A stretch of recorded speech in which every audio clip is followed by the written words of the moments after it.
Welcome, everyone, to the Lead Generation World podcast. My name is Michael Faree. We've got a great show today. We're going to start diving into our UK marketplace and talking with different companies and experts leading up to our lead generation show in London, which is taking place in October. If you're new to this podcast, we really try to bring on industry experts and talk about just the general industry and what's happening, and really help you as a listener sort of navigate the lead generation ecosystem, which is our mission. So as I just said, we're going to be coming to the UK. We're going to be in London in October 17th through the 19th. And we're going to have content focused on not only generating leads and best practices, but also what do brands and advertisers do after they bought the lead or they generated the lead on their own. What are the best practices on how to work those leads? So generating leads all the way through sale is what we're going to be discussing at Lead Generation World. So it's really a great opportunity if you're a lead generator, if you're a lead buyer or advertiser, if you're a service provider, to come to London in October and come together and really help provide more transparency and trust to the marketplace so that we can all grow. So we've actually got a great guest today. We've got Alain Desmier from Contact State. This is really cool because I feel we don't do a lot of promo, of companies, but this is an important, I think, company that's going to help bring transparency and trust to the UK market. So we've got Alain to talk about Contact State and what he's doing and his experience within lead generation. So without any further ado, let's go ahead and bring Alain in and start talking. All right, everybody. Welcome to Lead Generation World Podcast. I've got Alain Desmier here from Contact State joining me today. He's out there in the UK. Whereabouts are you, Alain? I'm in North London. North London. Okay, perfect. So you're going to be right down, actually right up the street from where we're having our conference in October, which is at 155 Bishopgate. I don't know if are you familiar with that location over there? I don't know. What's it called? It's on Liverpool. It's an etc.venues. It's a really great venue called 155 Bishopgate. I think it's on Liverpool. Yeah, Liverpool Street. Yeah, That's very, very close. That's in the middle of the city. I'm not a million miles away. I'm up bit by Arsenal Football Club. Got it. Yeah. Yep. Well, yeah, well, we're big Arsenal fans over here. My son is a big football fan. And so being on the West Coast of the United States, that means we're up at, 5:30, 6:30 in the morning watching football as soon as we wake up. But welcome to the podcast. I really appreciate you joining. I kind of wanted to bring you on, one, because we're really going to be doing a lot of stuff in the UK here over the next 8 months, but also because you got some really cool stuff working with your company Contact State. And I want to dive into all those sorts of things. But before we get started, I kind of just want to go through a little bit of a history. You actually worked with a US-based company called LeadPoint, which was a lead marketplace, would you say? Yeah, I mean, I think this is sort of back in mid-2000s. It was Mark Diana who came out of Lower My Bills, and set up LeadPoint and did well in the UK, and then set up a London office, and that's how I sort of, I guess, met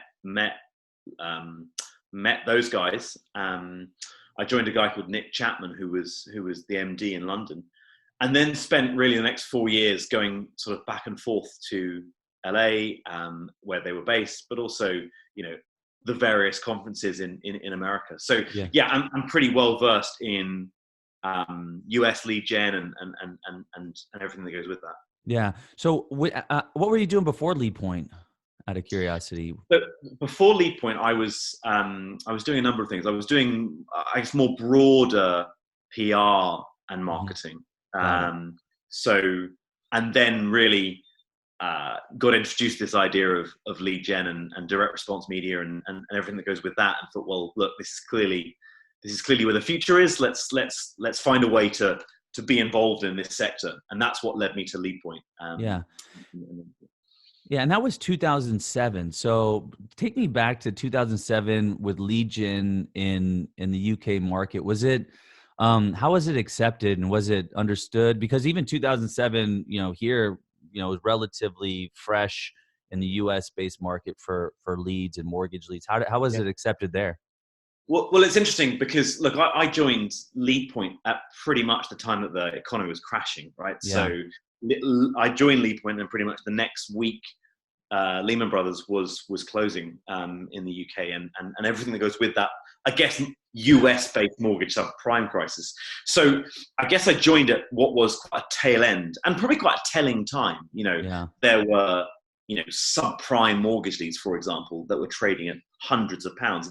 That probably gives an indication of what was going wrong, both with the financial services sector, but Yep. also with the lead gen sector. And so I think, look, it was still a world where affiliates were still very much in play. It was a world where I think,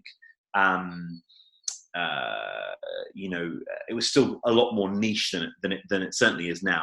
And it was, by and large, restricted to financial services. We hadn't had the education and various things. But look, I think as a world, it was still rapidly growing, and it was still, a lot of the main players had still yet to really show themselves. Yeah. So was it then, because I know Lee Point was mainly focused on mortgage leads. I presume that was the same in the UK efforts as well. It wasn't. It wasn't. It wasn't. I think there was a fundamental difference between the way in which the UK and the US model worked. When the US model was a multi-sell model, certainly that's what I was used to at Lead Point. Yeah. And that was just not going to work for the UK model. So I think Lead Point and Mark Diana and those guys were the first sort of see there were probably some cultural differences between what was going to work between the US and the UK model. And it was fascinating to be a front seat at some of those cultural disagreements, right? Oh, Yeah. well, why do you do it like this? Why don't you do it like this? And then taking those guys to go and see UK mortgage buyers and them saying, look, we're absolutely not going to buy shared leads. And so I think that was probably an interesting time to see it. I think from a more general perspective, what became apparent quite quickly was that the UK was going to be far more focused on health insurance and life insurance, and to a certain extent, it is because there aren't the sort of nationwide big mortgage buyers that you have in the US. It's a very different, more segmented, more fractured market where you've got 20, 30,000 independent mortgage brokers who are all buying one lead or two leads. And I guess that's why the lead point model began to work here, because of the postcode filtering and stuff that had been so successful already in the US for so long. Yeah. Now, where is it at today with regards to shared leads? Now, 13 years later, it was sort of, like you said, rejected to some extent to have a lead that was going to be sold multiple times to different banks.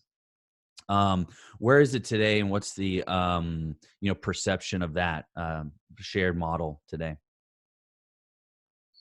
So I think it's very different in non-finance leads. So Yeah. things like tradesmen, things like home improvements, things like solar panels. That stuff is sort of more generally accepted, and that's largely been pioneered by a business called MVF Global. Hmm. They're probably the standout UK success story of lead gen, and they focus their time on non-financial. On the financial, it's still very much single, and even more so. I think we're probably going to talk about some of the problems that the sector has faced, but I think because of a series of double sold and fraudulent leads that have gone on, I think the sector's now withdrawn even more into this individual model, and certainly stricter regulation is making that so here. So yeah, that's not going to change anytime soon. But I think the non-financial model, perhaps some of the education stuff, they're on a shared lead. Yeah. And listen, I mean, it makes sense. No matter where you are, buying an exclusive lead is always something that's preferred versus competing against, other companies Yeah. when it comes to purchasing a lead or an inquiry. So, I get it. I totally understand. I think, there's companies all over that really want to generate their own leads or buy exclusive leads. Yeah. So that was, like I said, 13 years ago, or I think your last year at Lead Point was in 2011. Yeah. Take me from Lead Point now to Contact State, which you just founded, what, 10 months ago? Yeah, yeah. So look, I think I came out of that experience with Lead Point and thought this affiliate model is not going to work. It's not going to work to have 50 affiliates doing whatever the hell they like on a landing page that you can't see. Hmm. We're going to have to change this to a far more, I guess, regulated and a far more sort of consistent offering. And so, with a business partner back in 2012, we founded a business called Efinity Leads, and the general I guess summary of that business was that we were going in as the first directly authorized, so regulated by the Financial Conduct Authority in the UK business. We were doing things properly, and so we were unashamedly going to take less of a margin. We were unashamedly going to share, our landing pages, and we were just going to, to that phrase, we were going to do things properly. And I think what came out of that quite quickly was there was a real appetite for this sort of regulated, non-affiliate based model. And so we grew that. We bootstrapped it, so we took no investment. We grew that lead by lead, really, client by client, and some really deep client relationships. And then a business came along to acquire us in 2016, a business called Finanzen, based out of Berlin. They were looking to expand their sort of reach, and they wanted to purchase a business in the UK. And so the timing was good for me and my business partner, and we decided, look, this is the time for us to sell. So sold that business to them, and then served the 2-year earnout, and then moved on. I think an observation that I'd make, and I think this is almost exactly true right now, really all through my career, the US has probably been between 18 and 2 years ahead of the UK in terms of techniques, in terms of technology, in terms of, to a certain extent, regulation. GDPR was probably a slight change of that, but I'd say the UK is probably 2 years in front of Germany. And that's interesting because those guys, the business that acquired us, are a very successful business. They managed to swallow up the majority of the market, that German market, and so they put together a sort of almost Lead Point style dominance over the sector. But to give you an example, they've still got things like organic search going on in a meaningful sense. So it was a fantastic experience because I got to sit on a board of businesses from France to Switzerland, and of course our own business in the UK, and see how that evolved. So that was my experience there, and that's interesting. You sort of touched on something I'm curious to talk about, because one of the things that lead generation, the community, no matter worldwide, there's always a level of, unfortunately, distrust between the lead buyers and the lead sellers on another hand. And that's because there's some, lack of transparency. Usually a lot of times as a lead buyer, whether, no matter what you're buying, you don't know exactly how that lead's being generated, who's generating it, and all this sorts of stuff. You touched on, the affiliates and you guys doing it at the time, all internally. Yeah. So is the affiliate sort of marketplace still a viable place for people to generate quality leads, or is it really sort of the wild west, as we say here? No, I mean, there are some brilliant what you and I would call affiliates in the UK, but these people don't use that term anymore for specific reasons, right? Like the affiliates, the guys that are 1 and 2 people or 3 people, who are generating leads. The guys that are doing properly have changed. They've gone and got themselves FCA regulated. They've gone and sort of constructed a piece of technology that allows them to buy or sell leads, or they've used a business like, for example, LeadBite, which is a business that allows affiliates to route their leads.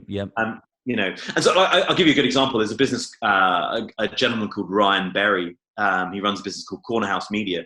Now, he's not doing thousands of leads, quite the opposite. But actually, he probably runs one of the most sophisticated affiliate businesses. He's not syndicating. He's doing all his own search and all his own generation. But he's only a smaller business. And so I think the point I'm trying to make there is the guys who want to do things properly are not selling to blind networks, right? They went out and got themselves regulated. They went out and got a bit of investment in their technology, and now they're standing on their own 2 feet, say, look, we're not an affiliate. We're a boutique lead generation business that can just drive you leads. And these guys are looking for buyers, and so I think that's the difference in where the model's gone. It's not about lots of blind leads being sent where no one knows where they're coming from anymore. Yeah, it's more about, well, hey, Mr. Buyer, what is it that you're after? And like, here's my suite of lead generation tools, and what can we do? Yeah, and that's it's with Lead Generation World. With the conference, what we try to do is bring really good companies that are looking for buyers, and the buyers to the show as well. Because my next question is like, how do you recommend a lead buyer, no matter what type of lead it is that they're looking to generate for their own business? How do they find those companies that are doing the right thing, and how do they identify them? What's your recommendation on that? Well, this is one of the things I think. The business that I now run, a business called Contact State. I think one of the massive frustrations I had selling leads for more than 10 years was that you would try and do a good job for clients, and you do it in a regulated way, which was protected them and you. And then you'd go on to SEMrush or AdBeat or SimilarWeb, and you'd see what your competitors are doing, and you just think, well, there's no way I can compete with this incentivized advert, this native advert that's generating 500 leads a minute or whatever it is, and you can see how the consumer's being driven across, but they're also undercutting me on price as well. And so I think, one of the things, and one of the reasons that I set up Contact State is exactly that. It's to give buyers an insight into where are your leads coming from? What do the adverts look like? Show me your privacy policies, because I think more and more the ICO, which is the data regulator in the UK, is making buyers liable for the adverts that lead generation partners run. So it's no longer acceptable to go out there and say, hey, look, I want 200 leads. Can you just send them to me, in an email or whatever? So the job that we do is we essentially we allow a buyer to see what the landing page of where the lead has come from looks like at the moment that the lead was generated. And we then capture privacy policies and terms of use, so that should a consumer come through and say, well, hey, look, I've no idea how I've ended up with you, the buyer can say, well, look, here's the Contact State certificate. Let me show you, what's going on here, and let's see whether actually someone has sent your details in. And I think this is in response to working with a number of buyers who would say to me, Alan, look, we've been sold the same lead 7 times through 3 different networks, this, it struck me as such a basic and fundamental problem with our industry. I decided, look, it's time to fix it, and it's time to do it in a way in which, this system can't be cheated. And so you set a new level of regulation for everyone, buyers and sellers, to say, look, this is now the standard that a lead is. It's my general view. I think it's my general view of the way that data privacy is going to go in the next 2 years. Consumers are going to demand to know exactly where you're putting their details. They're going to demand to know, well, you're giving me a call. I don't remember making an application. Show me the receipt. Show me the receipt of how you've got my details, so I know. And I think that's what we're driving at and what we're trying to solve. Yeah. And back to, the regulations, it's like you can't just bury your head in the sand when a regulator comes around and goes, hey, this, consumer complained, and we want to find out where they got it. And you just go, I don't know. They're going to expect you to know what's going on. Otherwise you're liable for it. Listen, you can't just pretend you don't know. You say you can't do that, but that is 95% of the way that UK lead gen runs right now, right? Like 95% of the market have no idea where the leads are coming from. Yeah. And I guess one of the things that I've written about and I've talked about, there are a couple of big marquee fines in the UK in the last year. 100 million for the Marriott group of hotels, 150 million for British Airways. And these were quite basic data breaches. It wasn't actually even anything as sinister as people's details being resold. They were actually just basic data breaches. And it's my contention that I think very soon there's going to be a significant investigation into, misleading adverts on Taboola or whatever. Yeah. Someone uses a phrase for a life insurance advert that can't be backed up. And the regulator is going to say, all right, well, let's find out who's buying these leads and who's generating these leads. So I think there's a real danger of this sector receiving a fine. And so, part of our work is to work with buyers to ensure that they can scrutinize every journey. Yeah. Well, and having the right disclaimers on the page, not just the adverts, but the disclaimers on the page for GDPR and all those other regulations that are going to allow you to call or text somebody. If those aren't on there, you have a real problem. But I don't want to be too down on the sector, actually, because there are, as you're going to find out, there are hundreds of really innovative lead generation businesses in the UK who are customer focused, who are trying to do the best thing for the buyer and for the consumer. There's some really innovative technology and technological leaps that have gone on in the last few years, especially. And it's just about giving these guys a way to work with legitimate buyers and giving legitimate buyers a way to say, well, actually, I want to work with those four guys rather than these people who I don't know where the leads come from. Yeah. Well, I think this is extremely important for the growth of the lead generation industry in the UK. We've had something similar in the US. It's no different where, lead buyers are responsible for the data and the actions that your partners are doing. And it's really important that you have something like contact state in place. But moreover, you can't just avoid, I don't think it's recommended to just avoid lead generation partners, because you have to leverage each other to be able to scale and to really grow.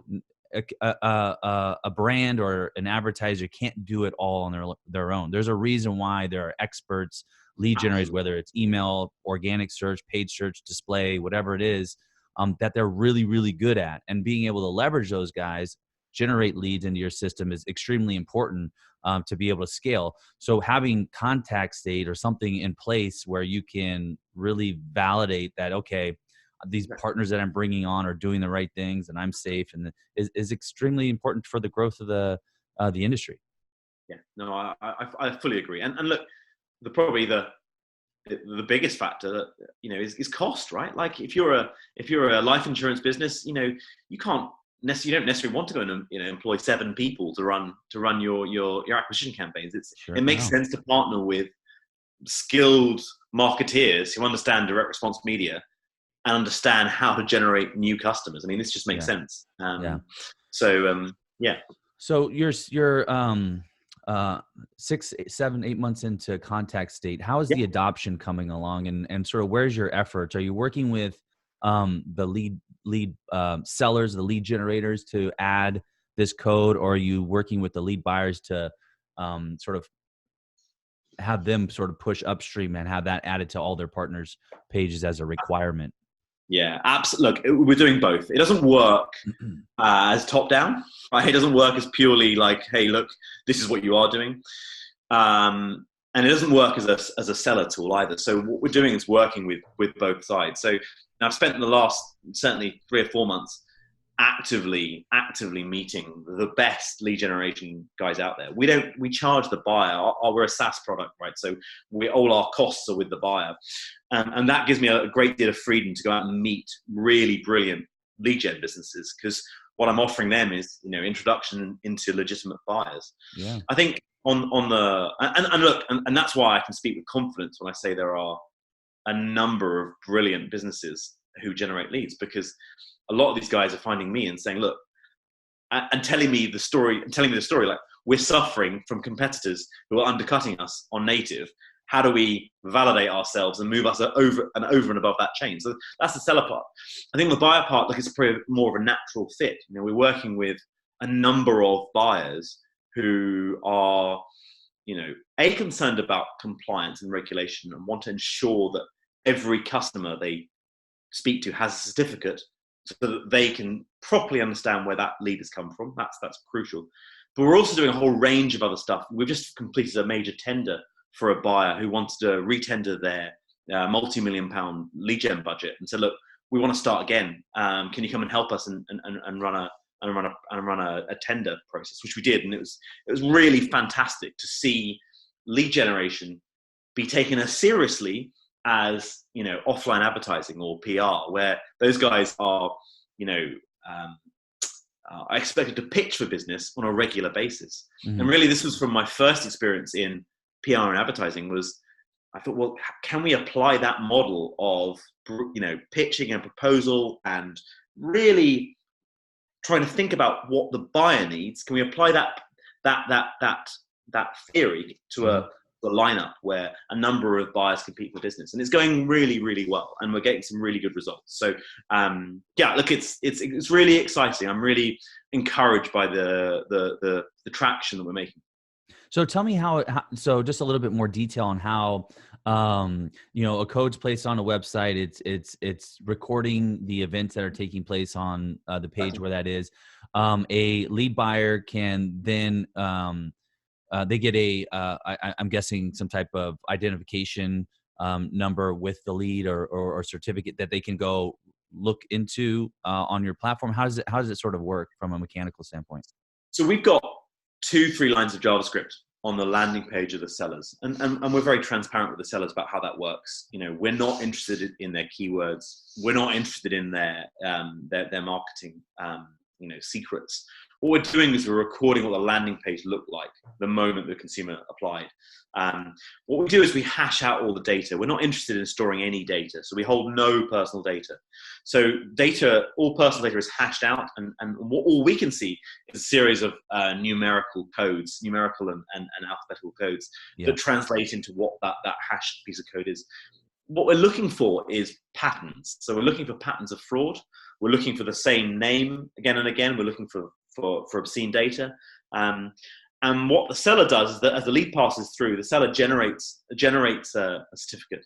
And that certificate is then passed with the lead. And that certificate tells the buyer, has this been accepted or has it been questioned for a compliance reason? And so if, for example, a lead generator tries to pass a lead without a certificate, the lead will automatically fail because they can't see what the certificate looks like.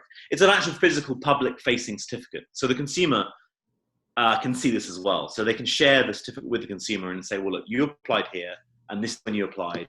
And if you didn't apply, then we should talk more seriously about what's going on, and maybe you should speak to the police about, is someone trying to impersonate you?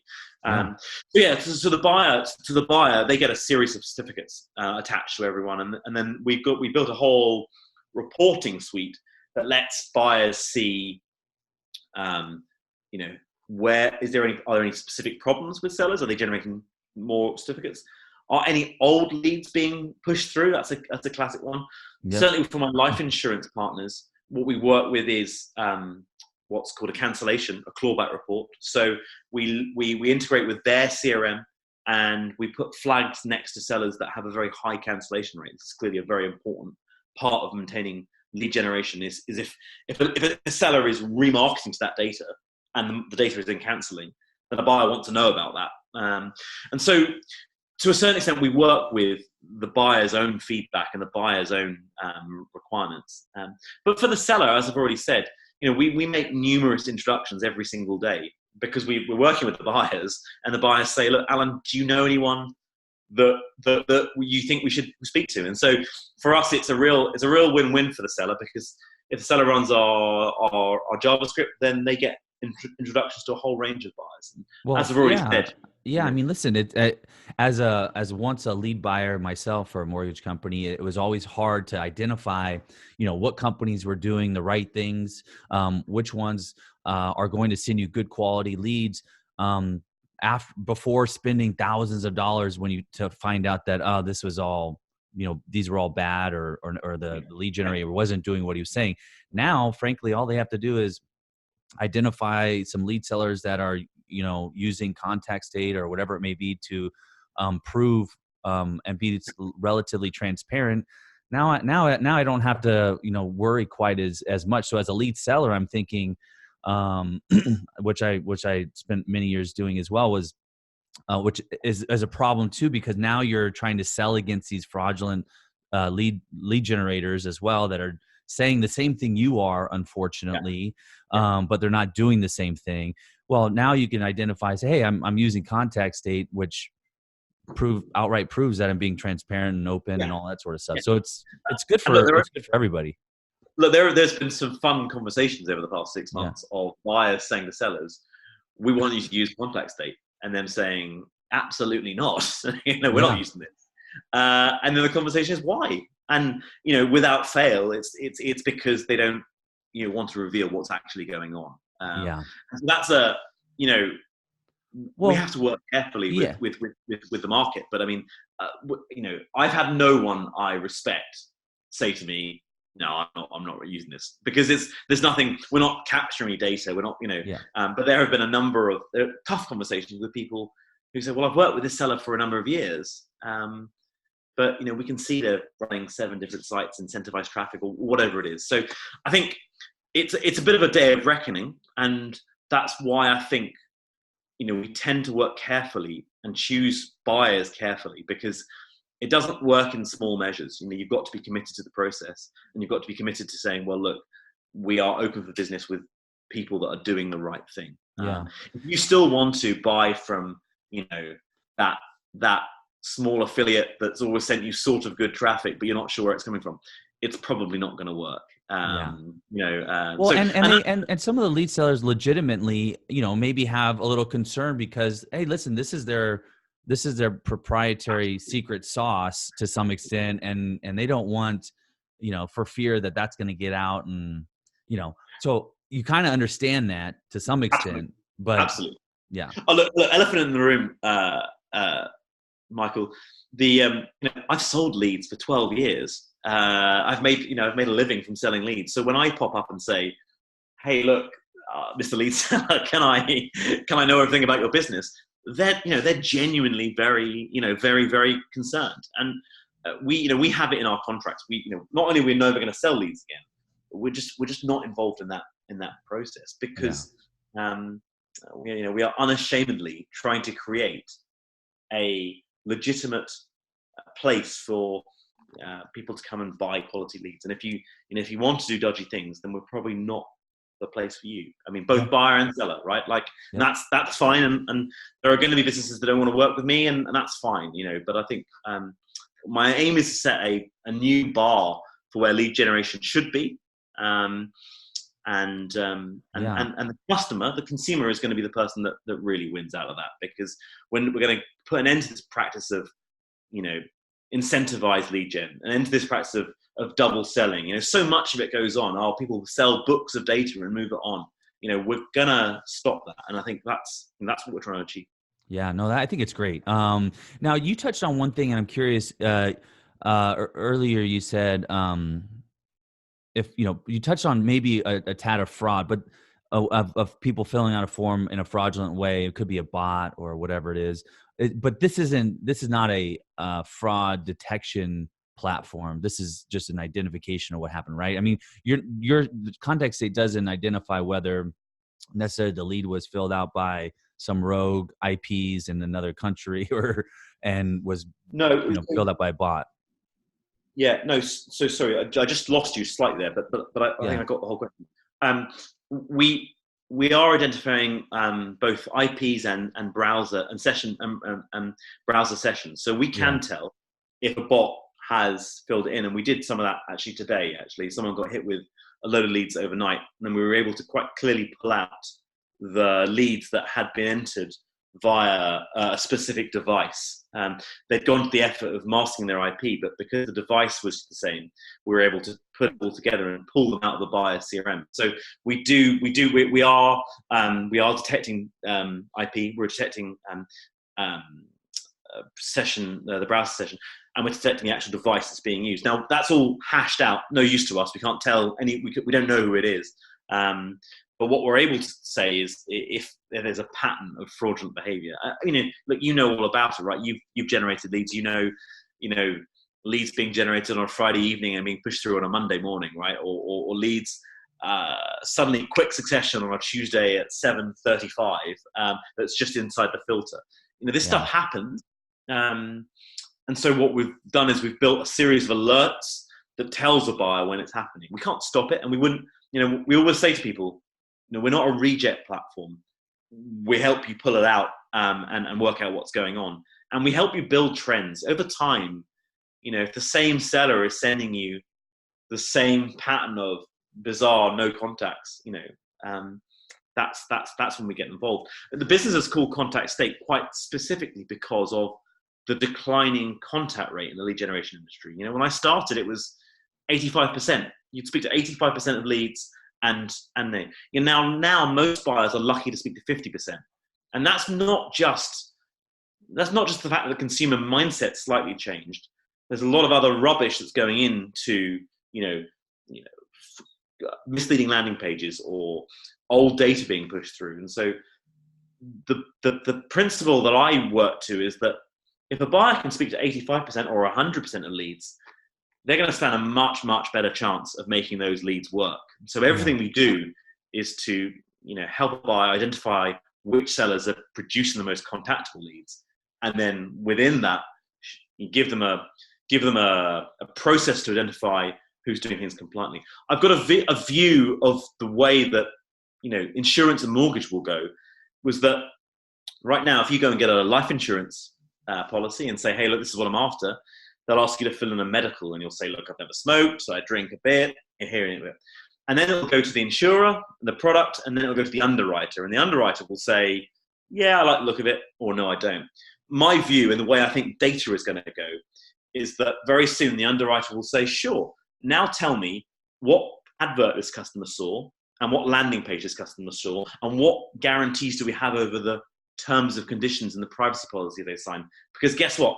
I'm not gonna insure this customer until I know that those things are in line, because I don't want liability. I think that's the way that I see, data privacy going. Far more of a structured medical view, rather than, oh look, we've got this piece of data, now we're going to sell a policy to it. Absolutely. I mean, and another analogy is like buying a used car, right? And not knowing all the different issues that happen with that car before you buy it. Absolutely. So that's interesting though, that the contact rate has declined so much, and I'm actually surprised to hear it was ever that high, frankly. But there's so many things that are taking place, and how leads are generated, or what they're seeing, like you said, and then just the consumer change of how they like to be contacted over the last 10 to 15 years have changed dramatically. I think less and less people are picking up the phone if they don't know the phone number and all that sort of stuff. And so text messaging and different messaging apps are becoming more important. But that's really interesting. Hopefully, and we don't, and generally on podcasts that we do here, we don't do a lot of promotion of necessarily companies, but with Lead Generation World, I'm really trying to bring best practices and helping companies be more successful. Companies like Contact State are really key to propelling and being a catalyst to growth in this industry, and bringing trust and market. So with that said, how does someone reach out to you to find out more about Contact State and get a hold of you? Yeah, of course. Well, either from my LinkedIn or contactstate.com, and then just come straight through to me via there. And look, I'd be delighted to have a conversation. Whether it's UK or European or US, we work with clients all over the place. And I think, if I may, I think we've never had a UK lead generation conference, and I've been to lead, all the lead conferences in the US, and I think what you're trying to achieve is laudable, because I think for too often, it's the same sort of objectives that I have. Too often, lead gen has existed in silos, sort of backroom deals, and actually, look, this is just lead gen is simply a function of marketing. It's simply a function of advertising, and I think we're both trying to professionalize it in a way in which, hey, look, someone comes to your conference, they can find out who's generating leads. And I think the more transparent, the more open we can make it, the easier it is to combat these sort of private networks where people aren't sure what they're buying, and that's good for the consumer. And I think from an ICO standpoint and an FCA standpoint, this is what they want to see. They want to see more transparency. So I think the timing of lead generation world is good. Great. Yeah. I mean, you're absolutely right. I mean, what we try to do is provide, transparency. So bringing the market together, not just how do you generate leads or how do you identify lead buy or sellers, but also what do you do after you get a lead? How do you contact it? How do you be successful with competing with somebody that's out there shopping online? Yeah. How do you close that lead? Because frankly, a lot of buyers, think that just buying a lead and calling it is enough, but there's a whole lot of processes that need to take place to be successful too. So we're going to have guys like you at the show to talk, hopefully about, transparency and all the different things that are happening.